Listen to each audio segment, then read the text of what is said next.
Salut à tous, on se retrouve pour une nouvelle vidéo de l'apprentissage du langage C. Aujourd'hui, on va apprendre à créer en fait nos propres variables. Donc vous allez voir, ça va être en lien avec les structures. Alors les structures, c'est quelque chose de beaucoup plus vaste que ce qu'on va voir aujourd'hui. Aujourd'hui, on va apprendre à utiliser que le mot-clé struct.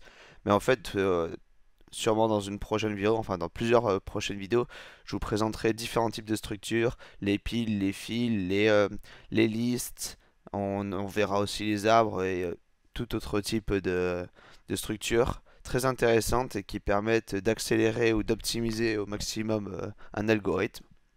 On verra ça en pas mal de temps, je sais pas trop quand. Et donc, comme je vous l'ai dit, dans ce cours-là, on va voir comment créer en fait nos propres variables, même si vous allez voir, c'est beaucoup plus large que nos propres variables.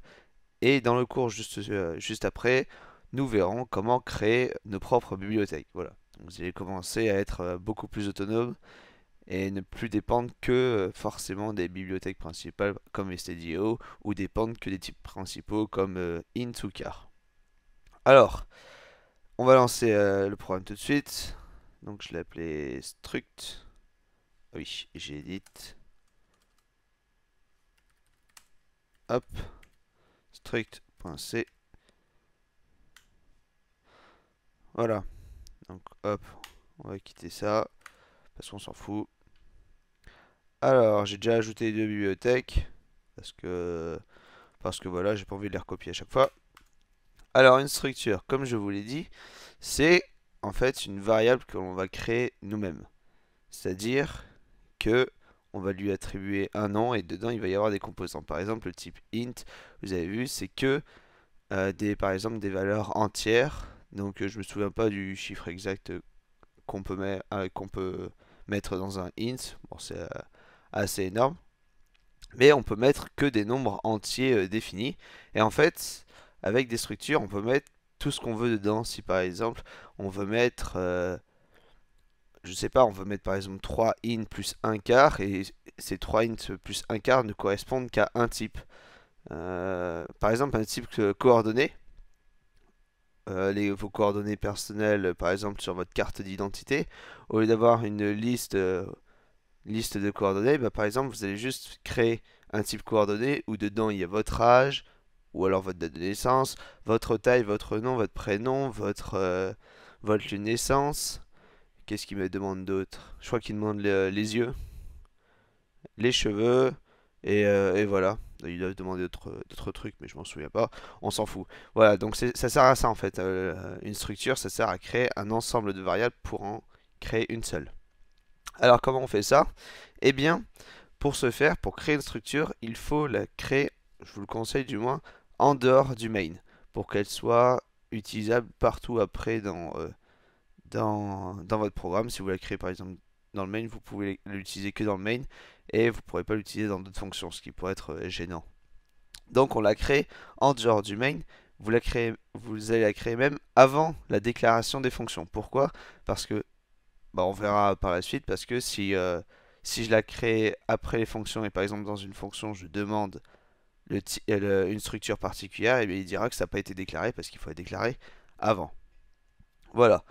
Donc, comment on crée une structure? Alors, il y a plusieurs manières de créer une structure, mais je vais vous donner celle qu'il faudra le plus souvent utiliser. Pourquoi? Parce que ça permettra déjà de vous formater à l'utilisation des autres structures comme les piles, les fils, etc., etc.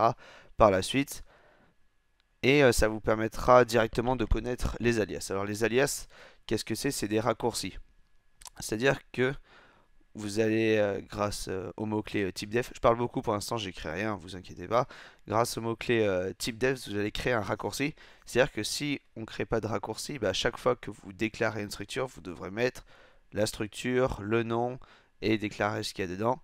Tandis que là, en fait, avec un raccourci, eh bien, vous avez juste à mettre le nom de la structure. Par exemple, comme un int. C'est-à-dire que, au lieu d'écrire, par exemple, je vous l'écris, hein, struct mon type comme ceci, struct mon type le nom, voilà, et bien vous aurez juste à faire comme un int, c'est-à-dire mon type non, voilà. Vous n'aurez plus qu'à faire ça. Donc ça vous permettra d'optimiser, de rendre un peu plus lisible votre code. Alors pour créer un alias, donc un raccourci vers une structure, eh bien on met, donc comme je vous dis, type def comme ceci, puis vous mettez le mot clé struct, donc vous voyez qu'il s'affiche en bleu marine, je crois que c'est ça, type def et struct, c'est des mots-clés qui sont réservés, tout comme if, tout comme main, else, etc. etc. C'est des mots-clés qui sont réservés, c'est-à-dire que vous ne pouvez pas les réutiliser comme nom de variable ou comme nom de fonction. Voilà, donc vous mettez type def struct, juste après vous créez le nom de votre variable, donc on va dire par exemple, on va l'appeler exemple, tiens, voilà, et vous mettez après le nom de votre alias, c'est-à-dire celui que vous voulez aussi, exemple, voilà. Donc là on a créé notre alias, hop, on va enregistrer et maintenant on va créer notre structure. Alors pour créer notre structure c'est très simple, vous redéclarez struct et vous réutilisez le nom de votre structure. Le nom, je vous rappelle, c'est le premier qui est écrit ici parce que le second c'est le nom du raccourci ou le nom de l'alias. Donc exemple, voilà. Euh, voilà, je vais mettre R, ça sera plus simple. Oh non, pas la peine, on s'en fiche. Voilà, alors, pour déclarer une structure, c'est très simple. Vous mettez struct, le nom de votre structure, et vous ouvrez une accolade, hop, et vous fermez l'accolade à la fin. Et tout à la fin, vous n'oubliez pas, il faut que vous mettiez un point virgule. Voilà. Donc là, on a déclaré notre structure, et maintenant, on peut ajouter du contenu dedans. Alors, pour l'exemple, je ne vais pas vous embêter à créer des tableaux de caractères ou des pointeurs de pointeurs, etc. etc. On va utiliser juste deux variables, donc l'âge et votre taille. C'est ce j'avais utilisé aussi l'âge et la taille dans le premier cours, donc on va refaire ici la même chose. Donc int âge, hop, et int taille. Voilà. Et donc là, on a déclaré les variables qui sont contenues dans notre structure. Alors, une petite chose, quand vous déclarez une structure, vous n'avez pas le droit d'initialiser les variables qui sont dedans, ça vous renverra une erreur. Deuxième petite chose, vous pouvez pas mettre de fonction dedans. Voilà, parce que les fonctions, vous aurez dû les déclarer au préalable. Sauf que, comme je vous l'ai dit, les structures, on doit les déclarer avant les fonctions. Et si on inclut une fonction à l'intérieur d'une structure, ça n'a pas de sens vu que la fonction n'a pas été déclarée. Bref, donc une structure, c'est construit comme ceci, comme vous le voyez à l'écran. Alors, on va faire plus simple. Je vais vous le mettre en commentaire. Donc tout d'abord, on met type def, struct, hop, struct comme ceci. Ensuite, nom, nom de la structure. Et après, nom de l'alias. Voilà. Et à la fin, vous mettez un point virgule. Hop. Alors, je vais sauter des lignes pour que ça soit bien clair. Voilà. Et après, comment on déclare une structure? Donc, on remet struct. On met nom de la structure. Hop. On ouvre une accolade. Liste paramètres. Hop. Param. Voilà. Ensuite, vous fermez l'accolade. Et vous mettez... Oups. Il faut que je mette... Hop. Ceci. On ferme l'accolade. Et on met un point virgule. Voilà. Donc c'est comme ça qu'est construit. Alors on va mettre un truc un peu plus simple. Voilà, pour que ce soit plus clair. Voilà, on va le mettre comme ça, notre structure. Alors on va tout décaler. Hop. Voilà, on va rendre la chose le plus claire possible pour vous. Donc voilà, comme ça vous aurez un petit résumé tout en haut du fichier pour que ce soit plus lisible. Et même, on va mettre ceci. Hop, voilà, comme cela. Voilà. Donc, voilà comment on déclare une structure. Alors, il y a une autre méthode pour déclarer une structure, c'est ceci. Alors, je vais le mettre très rapidement. Ah, je suis en mage. Hop. Type def struct non. Hop. Donc là, je déclarerai ma structure. Voilà, patati patata. Voilà. À la fin, je mettrai le nom et je mettrai un point virgule. Ça, c'est la deuxième méthode pour déclarer une structure. Mais on le verra quand on abordera d'autres structures qu'elle n'est pas optimisée. Donc, moi, je vous conseille de faire ce que je viens de vous dire. Donc, déclarer tout d'abord l'alias et après écrire notre structure. Alors, une fois que c'est fait, donc une fois qu'on a déclaré notre structure, on peut à présent créer notre fonction main. Donc, int main, int argc, char argv, Oui, voilà. On ouvre une accolade, on va fermer l'accolade. À la fin, on va mettre notre return 0. Hop, et voilà. Et donc, on a notre fonction main. Et maintenant, on va utiliser pour la première fois notre structure. Alors, trois moyens d'initialiser une structure. Alors, avant d'initialiser une structure, il faut... Enfin, non, avant. Justement, pas initialiser une structure. C'est initialiser une variable qui est une structure. Donc, comment on fait ceci? Eh bien, vous mettez d'abord le nom de l'alias. Donc, c'est le type, en fait, de votre structure. Donc, exemple. Puis, vous mettez son nom. Donc, on va mettre par ici, par exemple, nom. C'est l'équivalent de int nom 2 par exemple. C'est exactement la même chose. C'est-à-dire que exemple maintenant est devenu un type et nom est le nom de ce type. Voilà, donc c'est aussi simple que ça. Donc une fois qu'on a fait ceci, maintenant on veut attribuer des valeurs à ce nom. Donc je vous rappelle qu'il y a l'âge et la taille. Donc on va initialiser ces variables. Alors, je vais mettre un... Non, on va pas mettre encore le printf. Je vais vous mettre... Donc on va tester à chaque fois les trois méthodes pour initialiser. À chaque fois je ferai un printf, vous verrez que ça affiche la même chose, mais avec des méthodes différentes. Alors, si on veut l'initialiser par défaut, donc tout d'abord, première méthode, c'est l'initialisation la plus simple, mais qui est peut-être pas la plus commode à lire si votre structure est très longue, c'est avec des accolades. Donc juste à droite, on va pas le mettre à droite, on va le mettre ici, nom est égal à... donc entre accolades, on va mettre les valeurs de notre variable. Donc âge et taille, donc par exemple 20, et 172. Voilà. Donc ça, c'est pour mon exemple à moi. Donc 20 ans et 172 cm. Donc ça correspond à mon âge et à ma taille. Donc ça, c'est la première initialisation. Et si je fais un printf de... si je veux afficher ce qui se trouve dans ma variable nom, donc je mets votre âge est pourcentage d en et votre taille est pourcentage d centimètres backslash n, hop. Et comment on accède aux variables, comment on accède aux composants d'une variable structure? Eh bien, c'est avec un point. Donc, c'est-à-dire que je mets le nom, le nom de ma variable qui est une structure, puis un point, puis l'âge. C'est-à-dire que on part de nom et on veut accéder à une composante de nom qui est l'âge. Voilà, donc on accède à nom âge et je veux accéder à la taille qui est donc nom.taille. Voilà. Et je mets un point virgule. Alors, je suis allé assez vite donc j'ai pas vérifié si tout ce que j'ai fait est juste. Ça s'appelle struct.c, donc on va appeler struct.c. Hop. J'ai une erreur avec la collade. Est-ce qu'il fallait le mettre juste avant? Hop, voilà. Donc, on est obligé de le déclarer directement dedans. C'est un peu différent des ints. Donc, excusez-moi pour la petite erreur. Je me posais la question quand j'écrivais la chose. Donc, une fois qu'on a fait cela, donc faites attention à la déclaration de nom. Une fois qu'on a fait cela, on va lancer notre programme. Et on voit que ça accède correctement à la valeur âge et à la valeur taille.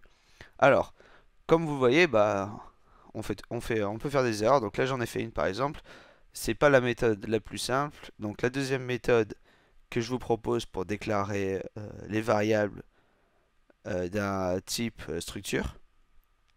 Non, déclarer les composantes d'une variable de type structure. Donc la deuxième méthode, on enlève ça. Hop. Et là, on va déclarer nom.âge est égal à 20. Hop. Et nom.taille est égal à 172. Voilà. Et donc ça, c'est peut-être la méthode la plus lisible quand on commence pour déclarer des variables. Donc vous voyez, ça se compile sans erreur. Et ça affiche toujours votre âge est 20 ans et votre taille est 172 cm. Voilà. Donc ça, c'est la seconde méthode pour déclarer. Donc vous avez vu, alors je vais mettre des espaces. Hop. Et je vais le mettre en commentaire en haut. Donc, comme on vient de le voir, accéder composant struct, eh bien, c'est... alors, on va mettre une petite flèche comme ça. Au composant du struct, c'est non structure... non. Ça serait le nom de l'alias. Hop. Et après, donc un point. Et non composante. Non composante. Voilà. Donc ça serait ça. Voilà, pour accéder à une valeur. Mais il y a une dernière méthode qui est la plus intéressante parce qu'elle va utiliser les pointeurs. Et vous allez voir, c'est un peu plus long à écrire, mais par la suite, pour l'utilisation des structures, c'est beaucoup plus simple. Parce que, bah voilà, c'est plus simple parce que les pointeurs, ça va nous permettre d'accéder beaucoup plus rapidement aux structures et ça va nous permettre de lire plus facilement. Donc, et de toute façon, ça sera la seule méthode que vous verrez pour accéder à ou telle composante d'une structure. Alors, comment on fait ceci? Alors, on va enlever cette initialisation et en fait, on va créer une nouvelle fonction qui va s'appeler initialiser. Donc, on la crée, comme je vous l'ai dit, après la structure, donc ici. Elle va renvoyer un void, on va l'appeler initialiser. Et elle va prendre en paramètre, donc 3 paramètres. Alors pourquoi 3 paramètres? Le premier paramètre, ça va être la structure, donc un pointeur, l'adresse de la structure. Le second paramètre, bah, ça va être la variable qu'on veut donner à âge. Et le troisième paramètre, ça va être la variable qu'on veut donner à taille. Donc, comment on fait ceci? Eh bien, on ne met pas ici un pointeur vers structure, ça n'a aucun sens. On met le pointeur un pointeur de notre nom d'alias, donc exemple. Et là, on va lui donner un nom complètement random qui va être par exemple choisi. Voilà, on s'en fout. Et maintenant, on va donner l'autre paramètre, ça va être int a et int b. Donc, comme je vous l'ai dit, qui vont être l'initialisation des paramètres pour âge et taille. Donc, une fois qu'on a déclaré notre fonction juste avant notre main, on va l'écrire après notre main comme toujours. On ouvre une accolade. Et là, vous allez voir, c'est extrêmement simple. On a, comme je vous l'ai dit, un pointeur vers choisi. Et... oh, j'ai cru... non, rien. On a un exemple... on a un pointeur... de type exemple. Et on veut accéder aux composantes de ce pointeur. Alors pour ce faire, il y a deux méthodes. La première, je vais vous la montrer très rapidement, mais elle est très peu utilisée parce qu'elle est plus longue à écrire. C'est celle-ci. Donc, hop, choisi, point âge est égal à A. Et pointeur choisi, point taille, égale B. Voilà.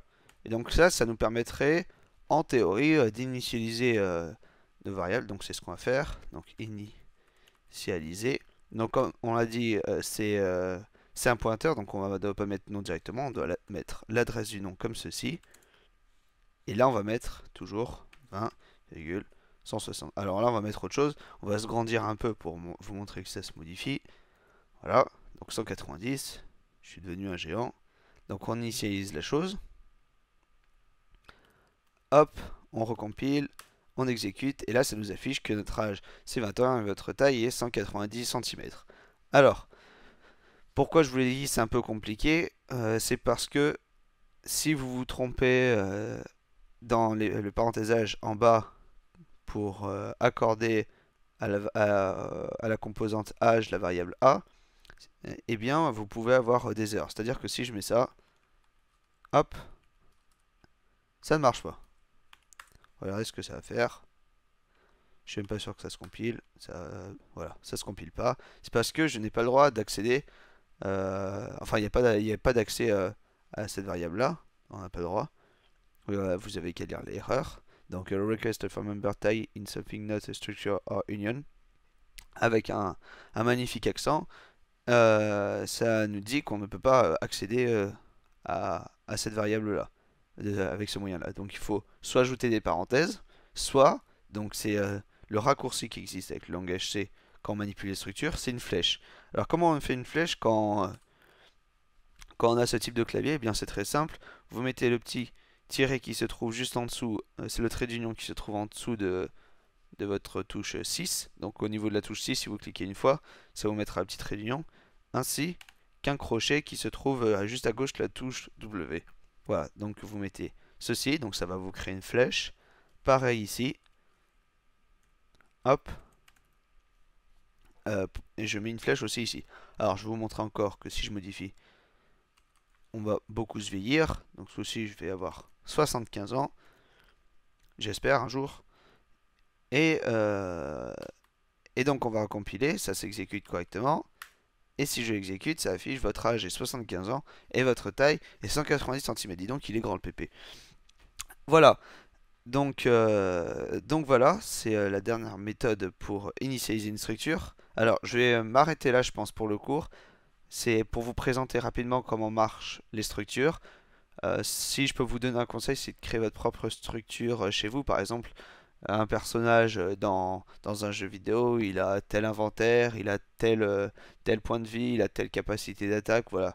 Ou alors vous pouvez mettre une variable, une structure recette, donc qui prend le temps de cuisson, qui prend une liste d'ingrédients de type caractère, qui prend une quantité, il y a donc des hints pour chaque type d'ingrédient, qui prend une durée de cuisson, ça je l'ai déjà dit, on va arrêter de se répéter, et par exemple un nom pour cette recette. Voilà, vous pouvez créer ça si vous voulez et la tester. Et vous verrez à quel point c'est utile à ce moment-là la structure. Ah oui, une petite dernière chose que je vous ai pas dit, c'est on peut créer des tableaux de structure. Donc c'est-à-dire que, hop, exemple, tab, et au lieu de mettre directement euh, une seule variable de type exemple, eh bien je pourrais par exemple mettre, hop, 10. Donc avec ça, j'ai une liste de 10 tableaux. J'ai une liste de 10 exemples, comme si je disais 10 int. C'est pas super bien choisi en fait comme nom de structure exemple. Donc voilà, donc là par exemple j'ai un tableau à 10 entrées et je peux en faire ce que je veux dedans. Si par exemple vous voulez mettre 5 recettes de cuisine, eh bien j'aurais mis par exemple 5 recettes et à la place de exemple ça, le nom de l'alias ça aurait été nos recettes, voilà. Hop, on va mettre comme ça pour que ça respecte la norme, voilà. Donc si par exemple je voulais créer 5 recettes, ça serait comme ça. Voilà, je pense que vous avez tout compris. Je vous conseille de vous entraîner. Je vais pas le sauvegarder parce que ça va m'envoyer une erreur. Hop, non. Donc toujours, bon si vous avez des questions, je suis allé assez vite pour ce cours, j'espère que vous avez bien tout compris, il n'est pas super compliqué comme vous l'avez vu, c'est hyper pratique. On va fermer ça pour que je vous puisse vous mettre le lien pour le prochain cours. Donc comme je vous l'ai dit, le prochain cours, ça va être la création de votre propre bibliothèque. Vous allez voir que c'est extrêmement simple en fait à réaliser. Il faut juste que vous compreniez rapidement le concept, mais en théorie, bah, vous allez rajouter deux pages de plus et 4 lignes de code. Voilà. 4 lignes de code en plus à rajouter pour créer une bibliothèque. On peut dire que c'est correct, hein. On a déjà vu plus compliqué. Voilà. Donc vous avez le cours. Si vous avez des questions, toujours des remarques ou quoi que ce soit, je vous le dis toujours, vous avez l'espace commentaire qui est là pour ça. Si vous avez aimé la vidéo, n'hésitez pas à laisser un petit like, moi ça me fait super plaisir. Et voilà, on va s'arrêter là. Merci d'avoir regardé la vidéo.